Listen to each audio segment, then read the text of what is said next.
బొబ్బిలి నియోజకవర్గాన్ని అభివృద్ధి చేసింది నేనే. ఓటు అడిగే హక్కు నాకే ఉందని మాయమాటలు చెప్పి ఎన్నికల సమయంలో మీ దగ్గరకు వచ్చేవారిని నమ్మవద్దని ప్రజలు ఆలోచించి ఓటును వినియోగించుకోవాలని సీనియర్ శాసనసభ్యులు బొబ్బిలి నియోజకవర్గ వైఎస్ఆర్ కాంగ్రెస్ పార్టీ అభ్యర్థి సంపంగి చిన్నప్పల నాయుడు అన్నారు. బొబ్బిలి పురపాలక సంఘం పరిధిలో గల పూల్బాగ్ కాలనీలో ఇంటింటి ప్రచారాన్ని నిర్వహించారు. ఈ సందర్భంగా ఆయన మాట్లాడుతూ 4 దశాబ్దాల రాజకీయ జీవితంలో బొబ్బిలిని అభివృద్ధి చేసే ఘనత తనకే దక్కుతుందని, బొబ్బిలి ప్రజలను అందుకే తనపై విశ్వాసం ఉంచి ఆదరిస్తున్నారన్నారు. వైఎస్ జగన్మోహన్ రెడ్డి అందించిన సంక్షేమ పథకాలు నవరత్నాల రూపంలో పార్టీలకు అతీతంగా ప్రతి ఇంటికి అందించామని, బొబ్బిలి ప్రజలు వైఎస్ఆర్ కాంగ్రెస్ పార్టీకే పట్టం కడతారన్నారు. ముఖ్యమంత్రి జగన్మోహన్ రెడ్డి సుపరిపాలనకు ఆకర్షితులై ఆయన చేపట్టిన సిద్ధం సభలకు జనం వచ్చే తీరే ఇందుకు నిదర్శనమన్నారు. గతంలో నేను శాసనసభ్యునిగా సేవలు అందించిన సమయంలో నిధులు మంజూరు చేయించిన పనులు కూడా పూర్తి చేయలేని ఘనత బొబ్బిలి రాజులకే దక్కుతుందని ఎద్దేవా చేశారు. కనీసం ప్రభుత్వ కార్యాలయాలకు రంగులు వేయలేని పరిపాలన అందించిన బొబ్బిలి రాజులకు గత ఎన్నికల్లో బుద్ధి చెప్పిన ప్రజలు ఈసారి కూడా తగిన గుణపాఠం నేర్పుతారన్నారు.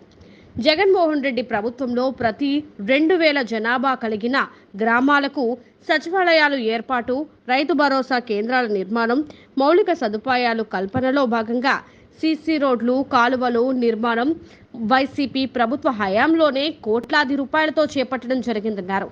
ఫ్యాన్ గుర్తుపై ఓటు వేసి మరోసారి శాసనసభ్యునిగా సేవ చేసే భాగ్యాన్ని కలిగించాలని ప్రజలను కోరుతున్నారు. నాకు తండ్రి లాంటి వాడు చిన్నప్పల నాయుడు నిలబడతా ఉన్నాడు.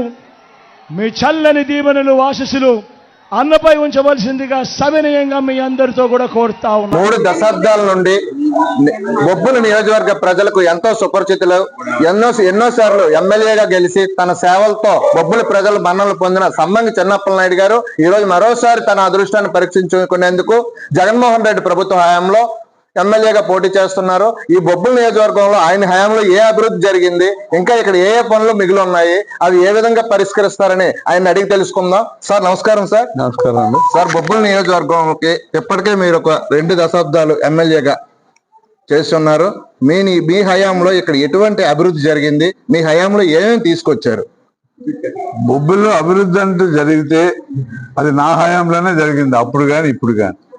మధ్యలో రాజులు ఒక 3 టర్ములు పరిపాలన చేశారు, ఏ అభివృద్ధి చేయలేదు, గ్రామాలకు కానీ పట్టణానికి కానీ.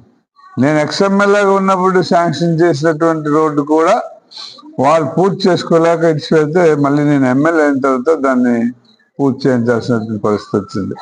ఇంకా బొబ్బిలికైతే చాలా పనులు ఉన్నాయి చేయాల్సినవి. మేజర్గా సేద్యానికి, వ్యవసాయ సేద్యానికి నీళ్ళు ఇచ్చాము, అలాగే ఇంటింటికి కొలాయిలు ఇచ్చాము. బొబ్బిలికి కూడా 93,62,00,000 రూపాయలు బొబ్బిలికి కూడా ఇంటింటి కొలాయి ఇవ్వడానికి శాంక్షన్ చేయించాం. ఆ శంకుస్థాపన కూడా చేసాం, టెండర్లు కూడా అయిపోయినాయి. ఇంక పనులు అయితే ప్రారంభం కావాల్సి ఉంది. అది మా ధ్యేయం అనమాట. బొబ్బిలికి